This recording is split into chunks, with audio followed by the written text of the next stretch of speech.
Trust me when I tell you this looks like Christopher Nolan's masterpiece.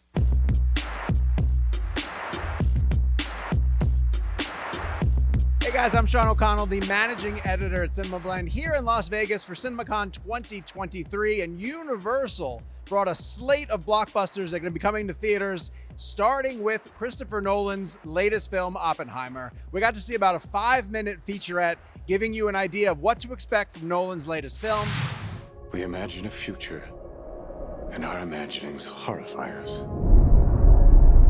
So if you follow along on CinemaBlend, and even if you listen to our Real Blend podcast, you'll know that I like Christopher Nolan, but I'm not like a huge Nolan guy. I like a bunch of his films. I don't like a few of his films. What I saw out of Oppenheimer truly leads me to believe that this is going to be his masterpiece. And it's hard to tell exactly why, but the footage that we saw just really worked. It focuses on Cillian Murphy, who is playing Oppenheimer, at the time when they are going through the process of discovering what is going to become the atomic bomb. And the research that they're doing out in the desert of the United States as they are trying to race both the Nazis and the Soviet Union to be the first ones to develop this technology.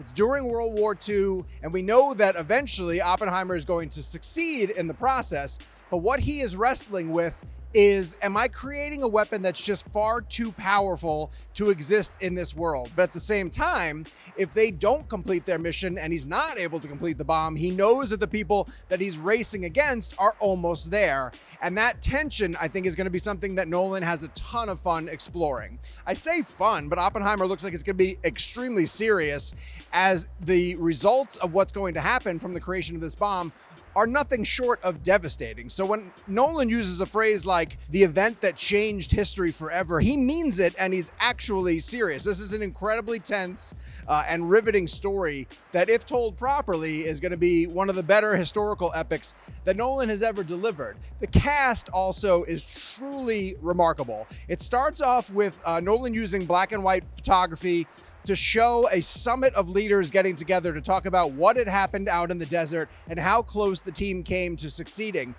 That quorum is sort of led by Robert Downey Jr., who looks like he's giving an incredible performance, and I can't wait to see more of him as he interacts with Cillian Murphy. Then it follows Murphy into the desert, where he's doing the work on the atomic bomb, and his team includes Matt Damon and also Emily Blunt, who I think is the wife of one of the scientists who's working on the technology, but she becomes really involved in the process, especially as they get closer to succeeding. You know that Christopher Nolan is a masterful filmmaker, so of course the footage looked incredibly good. Nolan talked about how he's using the IMAX photography and IMAX cameras to capture what is happening, the action in this film.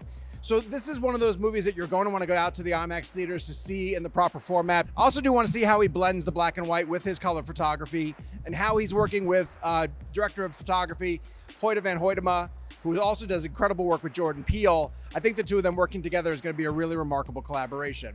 I didn't expect to see as much of Oppenheimer as they showed, but I think Universal is really confident in this, and Nolan seems really confident in it because he's usually a secretive guy and doesn't like to show off footage before it's truly ready, also in the best format possible. So when he came out on stage and introduced this footage, I knew that we were in store for something remarkable, and that's exactly what we got with Oppenheimer. All right, time to answer the debate of all debates. What am I seeing first, Barbie or Oppenheimer? Now, before this, the answer was Barbie, and the answer probably still is Barbie. But I will say that after seeing this footage, Oppenheimer edged a little bit closer. I'll probably see Barbie first, maybe then do Oppenheimer, and then cleanse the palate with Barbie a second time. That feels like the right way to do this, right? I'm actually not sure. Just sort of sandwich Oppenheimer between two screenings of Greta Gerwig's Barbie. That seems like the right way to do this. I think Nolan would appreciate that. I think Greta Gerwig would appreciate that. It's the least that I can do for this power couple of Hollywood cinema. We're gonna have plenty more on Oppenheimer as the film comes out in July, so keep it right here on CinemaBlend. Hit subscribe, turn on your notifications, and more coverage from CinemaCon 2023 is on your way.